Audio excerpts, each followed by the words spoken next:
This is a book called The Quilt Maker's Gift by Jeff Brumbo and illustrated by Gail DeMarkin.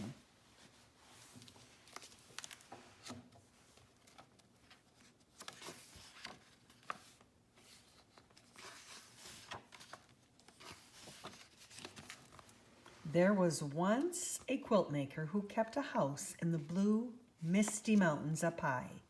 Even the oldest great-great-grandfather could not recall a time when she was not up there sewing away every day after day. Here and there and wherever the sun warmed the earth, it was said she made the prettiest quilts anyone had ever seen. The blue seemed to come from the deepest part of the ocean, the whites from the northernmost snows, the greens and purples from the abundant wildflowers, the reds, oranges, and pinks from the most wonderful sunsets.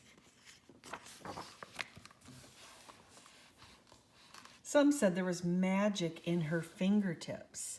Some whispered that her needles and cloth were gifts of the bewitched, and still others said the quilts really fell to earth from the shoulders of passing angels. Many people climbed her mountain, pockets bursting with gold, hoping to buy one of the wonderful quilts. But the woman would not sell them. "I give my quilts to those who are poor or homeless," she told all who knocked on her door. "They are not for the rich."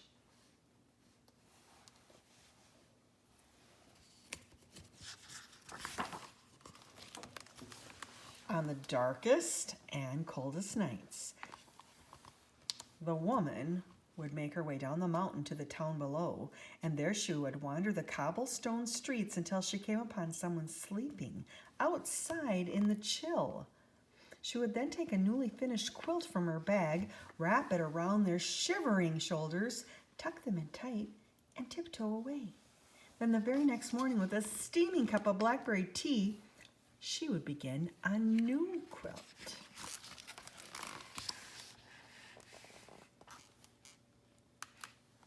Now, at this time, there also lived a very powerful and greedy king who liked nothing better than to receive presents. The hundreds and thousands of beautiful gifts he got for Christmas and his birthday were never enough. So a law passed that the king would celebrate his birthday twice a year. When that still wasn't enough, he ordered his soldiers to search the kingdom for those few people who had not given him a gift. Over the years, the king had come to own almost all of the prettiest things in the world. Throughout the castle, from top to bottom, in drawers and on shelves, in boxes and trunks and closets and sacks, all of the king's countless things were stashed. Things that shimmered and glowed, things whimsical and practical, things mysterious and magical. So many, many things that the king kept a list of all of the things he owned.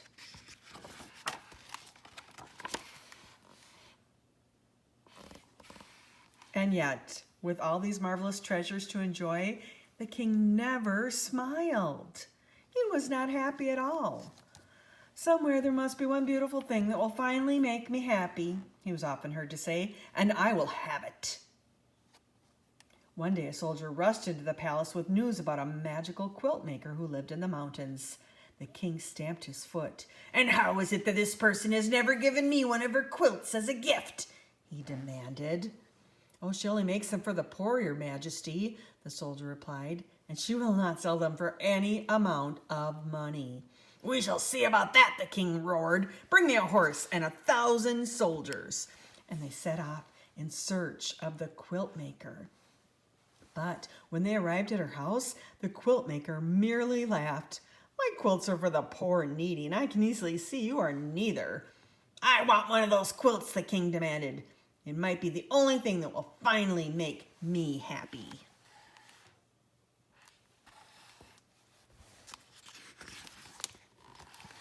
Oh, the woman thought for a moment. She said, "Make presents of everything you own," she said, "and then I'll make a quilt for you. With each gift that you give, I'll sew in another piece. When at last all your things are gone, your quilt will be finished." Give away all my wonderful treasures, cried the king. I don't give things away, I take them. And with that, he ordered his soldiers to seize the beautiful star quilt from the quilt maker. But when they rushed upon her, she tossed the quilt out the window, and a great gust of wind carried it up, up, and away. The king was now very angry. He marched the woman down through the town and up another mountain where he had his royal iron maker shape a thick bracelet of iron. Then they chained her to a rock in the cave of a sleeping bear. Once more the king asked her for a quilt, and once more she refused. Very well then, the king replied, I'll leave you here. And when that bear awakens, I'm sure he'll make a very fine breakfast of you.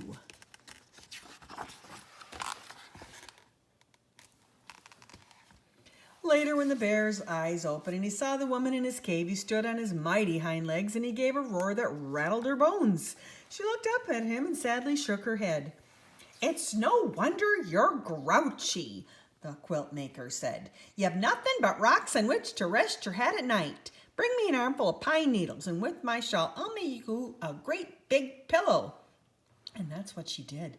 No one had ever been so kind to the bear before. So he broke the iron bracelet and he asked her to spend the night. Now, although the king was very good at being greedy, he was bad at being mean. All that night he could not sleep for thinking about the poor woman in the cave. Oh my, what have I done, he wailed. So he woke up his soldiers and they all marched in their pajamas up to the cave to save her. But when they arrived, they found the quilt maker and the bear having a breakfast of berries and honey. Oh my goodness.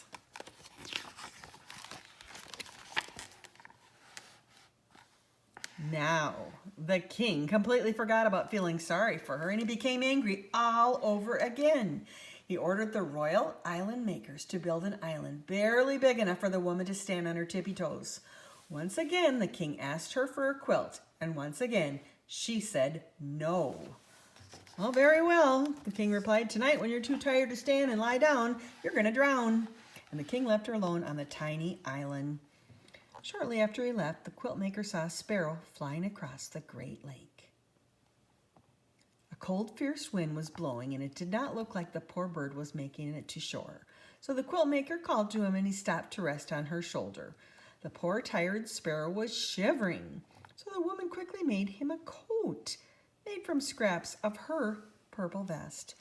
When he warmed and the wind had stopped, the bird flew off. But he was very grateful to the quilt maker for what she had done. Soon the sky darkened as the air filled with a huge cloud of sparrows, thousands of wings beating together.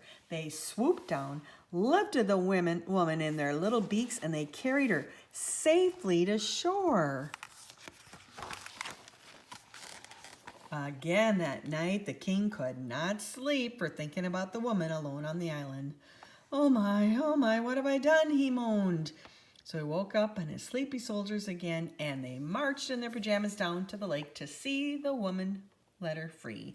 But when they arrived, she was sitting on a tree limb sewing tiny purple coats for all of the sparrows. "I give up!" the king shouted. "What must I do for you to give me a quilt?"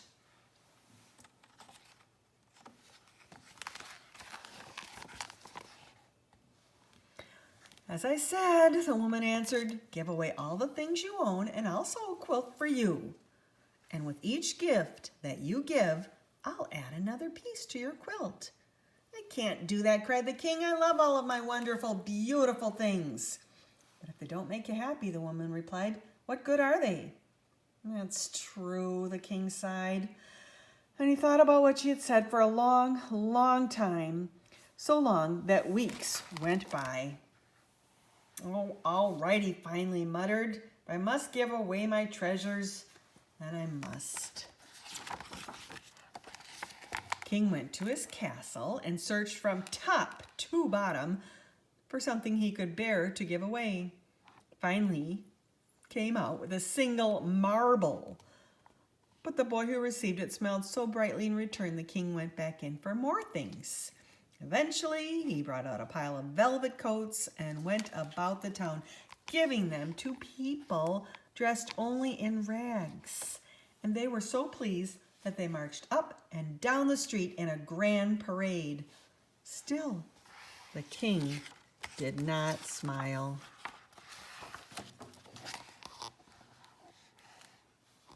Next, the king fetched 100 waltzing blue Siamese cats and a dozen fish that were clear as glass.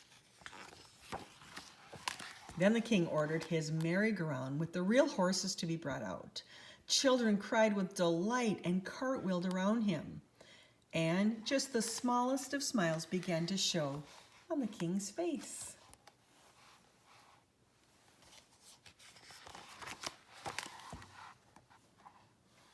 The king looked about him and saw the dancing and merrymaking and all the happiness his gifts had brought.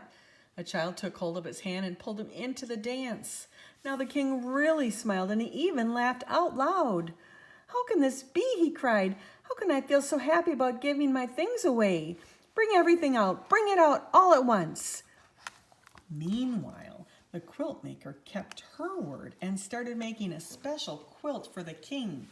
With each gift that he gave, she added another piece to his quilt.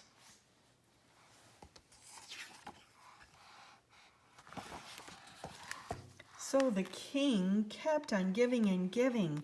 When at last there was no one left in town who had not received something, the king decided to go out into the world and find others who might be in need of his gifts.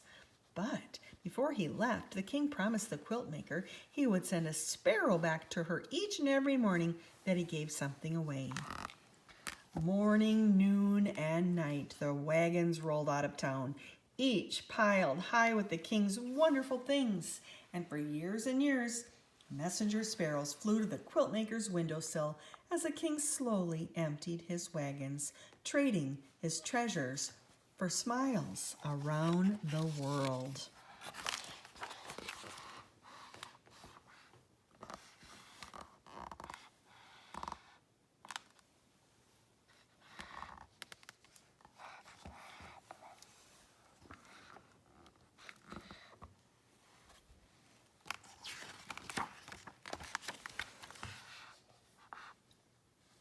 On and on the quilt maker worked, and piece by piece the king's quilt grew more and more beautiful. Finally, one day, a weary sparrow flew into her window and perched on her needle. She knew then and there it was the last messenger, so she put a final stitch in the quilt and started down the mountain in search of the king.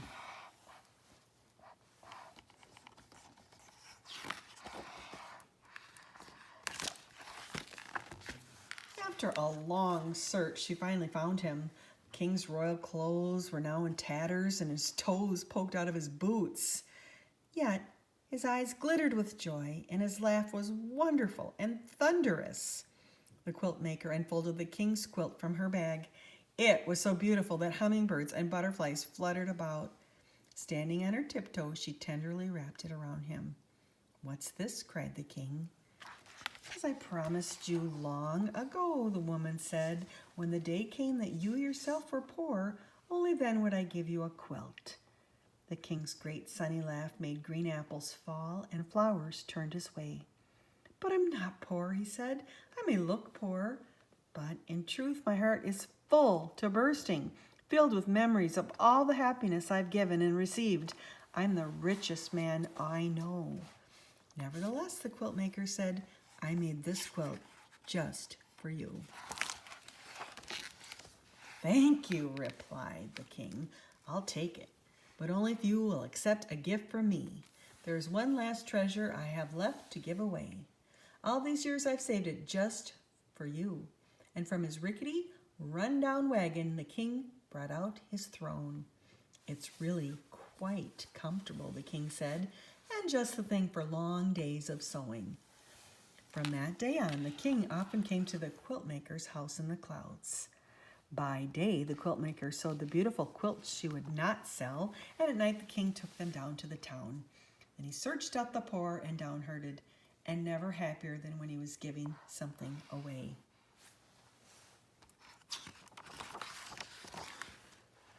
The end.